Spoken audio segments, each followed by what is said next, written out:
Tiens, Prince, prends du champagne.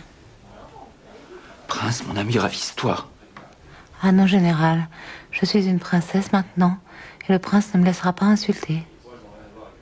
Athanas Ivanovitch, eh bien, félicitez-moi. Que pensez-vous d'un mari de cette sorte? Un prince avec 1,5 million. Un prince et un idiot en prime, à ce qu'on raconte. Que demander de plus? La vraie vie peut commencer. Trop tard, Rogojine. Reprends ton paquet, j'épouse le prince et je serai plus riche que toi. Renonce. Renoncer pour qui? Pour toi? Parce que tu as déversé sur la table tout cet argent? Comme un rustre? Le prince, c'est le mariage qu'il lui offre. Pas le scandale et l'infamie. Moi aussi, je lui offre le mariage. Et tout de suite. Je donne tout. Tu te crois au cabaret? Ivrogne. Tu mériterais qu'on te jette dehors. Tu l'entends, prince? Tu entends comme ce rustre marchand de ta femme? Il est ivre. Il vous aime beaucoup. Et tu n'auras pas honte que ta femme a failli partir avec Rogojine? C'est que vous aviez la fièvre et vous l'avez encore du reste. C'est une espèce de délire. Et tu ne rougiras pas que ta femme a été la maîtresse de Totski? Non, je ne rougirai pas. Ce n'est pas de votre bon gré que vous étiez avec lui. Et jamais tu ne m'en feras le reproche? Jamais. Prends garde. Tu t'engages pour la vie. Nastasia Philippovna, je vous ai dit il y a un instant que je considérais cela comme un honneur que vous me faites, et non l'inverse. Vous avez souri, comme tous ceux qui sont ici ce soir. Peut-être me suis-je exprimé de façon ridicule, que j'étais moi-même ridicule. Mais il me semblait que je comprenais ce que l'honneur voulait dire, et j'étais persuadé de dire la vérité. Vous vouliez vous perdre tout à l'heure, et sans retour. Ça, vous ne vous le seriez jamais pardonné. Mais vous n'êtes coupable de rien. Il est impossible que votre vie soit irrémédiablement perdue.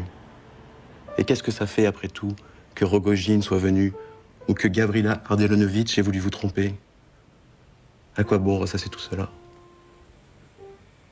Peu de gens sont capables de faire ce que vous avez fait, je vous le répète. Et si vous avez voulu partir avec Rogojine, eh bien, c'est que vous étiez malade. Vous êtes malade, et vous feriez mieux d'aller vous mettre au lit.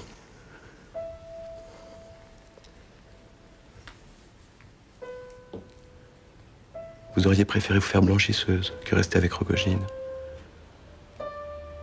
Vous êtes orgueilleuse, Nastasia Philippovna, mais peut-être êtes-vous malheureuse au point de vous juger réellement coupable. Il faut que quelqu'un prenne soin de vous, Nastasia Philippovna. Moi, je prendrai soin de vous. Quand j'ai vu votre portrait tout à l'heure, et c'était comme si je vous connaissais, j'ai eu tout de suite l'impression que vous m'appeliez.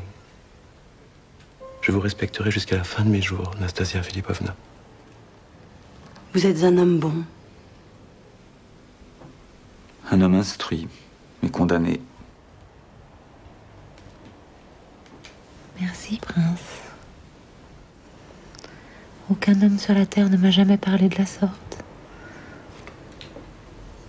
Jusqu'ici, on m'a toujours marchandé, mais jamais aucun homme convenable ne m'a demandé en mariage. Vous avez entendu, Athanas Ivanovitch? Que pensez-vous de ce que le prince vient de dire? N'est-ce pas presque inconvenant? Ne pars pas tout de suite, Rogojine. Tu n'en as pas la moindre intention du reste, à ce qu'il me semble. Il est possible que je parte avec toi. Où est-ce que tu voulais m'emmener? À Yekaterinov. Qu'est-ce qui te prend? C'est la fièvre ou tu deviens vraiment folle? Tu croyais sérieusement que je voulais la perte de cet enfant? Non, ça c'est bon pour Athanas Ivanovitch, il aime les enfants, lui. Allez, Rogojine, prépare tes billets. Le mariage n'y changera rien, je prendrai l'argent quand même. D'ailleurs, je ne t'épouserai peut-être pas. Hein. Tu pensais que si tu m'épousais, tu garderais ton paquet pour toi? Tu te trompes, n'oublie pas que je suis une traînée, que j'étais la maîtresse de Totski. Ah, général, hein, c'est votre fille Aglaya qu'il lui faut, pas moi, hein, prince. Tu entends? Sinon, Ferdichenko te montrera du doigt dans la rue. Tu dis que tu n'as pas peur, mais c'est moi qui ai peur de te perdre.